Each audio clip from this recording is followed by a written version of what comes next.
From Kate's first time wearing a tiara as the Princess of Wales to Meghan's Ode to Diana at the Ripple of Hope Gala, these are the style statements we couldn't stop talking about this year. Welcome to Royal Roundtable. I'm Page 6 style editor Alana. And I'm Senior Director of Social Media and Audience Engagement, Kristen. And we are so excited today because we're back in person in our studio. And just in time to recap the best royal looks of 2022. First up, we have this gorgeous glittering pink gown on Kate from her March tour of the Caribbean, which is by one of her and my favorite labels, The Vampire's Wife. You might remember the emerald cocktail dress by the brand she wore while visiting Ireland in 2020.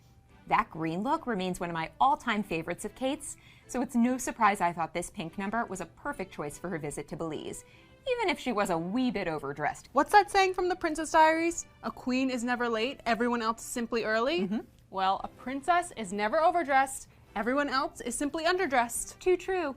Next up, we've got Meghan Markle, one-time star of Suits. Pleasure to meet you, Your Majesty. Wearing a very good suit. She paired this white double-breasted Valentino pantsuit with a matching one-stud bag from the brand ahead of the Invictus Games in April and looked absolutely gorgeous. This is hands down my favorite Meghan look of the year. Later on during the Invictus Games, we saw Meghan in more casual rich mom mode, if you will. She mixed a black tweed Celine jacket and Triumph bag from the label with faded jeans and Chanel ballet flats.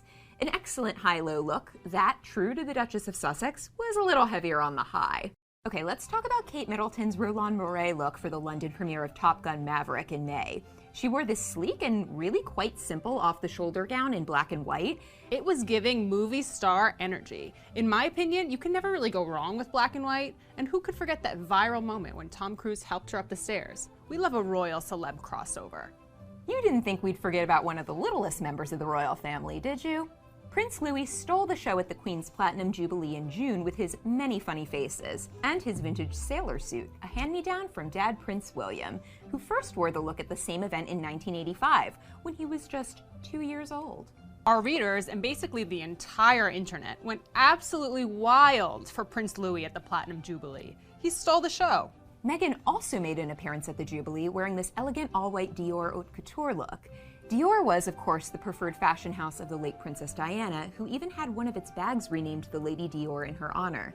And though she wasn't photographed with it, the Duchess of Sussex was said to have carried her own Lady Dior at the event. You know, while this wasn't my favorite look of the year, Alana, I do love how she accessorized. From the hat to the gloves to the white pumps, they all work together beautifully. Of course, we'd be remiss not to mention the woman of the hour, or century really. In one of her last outings before she passed away in September, Queen Elizabeth II made a surprise appearance on the balcony of Buckingham Palace during her Platinum Jubilee celebrations, and stood out in a bright green dress and coat by Stuart Parvin. The look was thought to be a nod to her late husband, Prince Philip, who died in 2021. Not only was green his favorite color, but there was even a black mourning pin in her hat. We all loved seeing Her Majesty in bright, cheery colors. She wore them so well. And as we know, Queen Elizabeth and Prince Philip had a historic romance, so it was beautiful for her to have him be with her in spirit at her big celebration. Cheers to the longest reigning monarch in the UK's history. So in November, we saw Kate wear her first tiara as the Princess of Wales, and her first in nearly 3 years to boot. She paired her longtime favorite Lover's Knot tiara, which previously belonged to Diana, with a beautiful white caped Jenny Packham gown. And I loved how the embellishments at the shoulders reflected the high shine of her tiara, as well as her pearl drop earrings and bracelet inherited from Diana and Queen Elizabeth, respectively. I mean, just breathtaking. Okay, Kristen, you know I'm a Rent the Runway obsessive, so imagine how stoked I was to see the Princess of Wales in a rented Solace London gown for the Earthshot Prize ceremony in December. The event honors contributions to environmentalism, so she picked a gown that cost less than $100 to borrow for a few days and paired it with a beautiful emerald and diamond choker of Diana's, which the late royal once wore as a headband. Too cool. We love when Kate is relatable.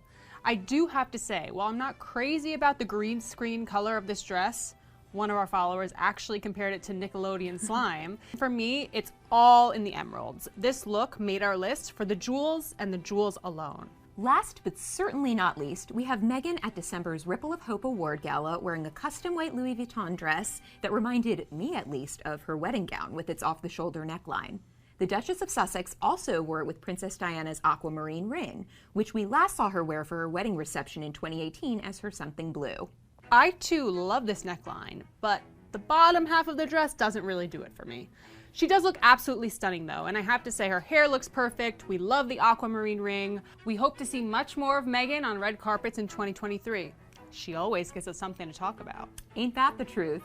Well, that's it from us in 2022. Let us know what your favorite royal looks of the year were in the comments, and we will see you in 2023. Bye!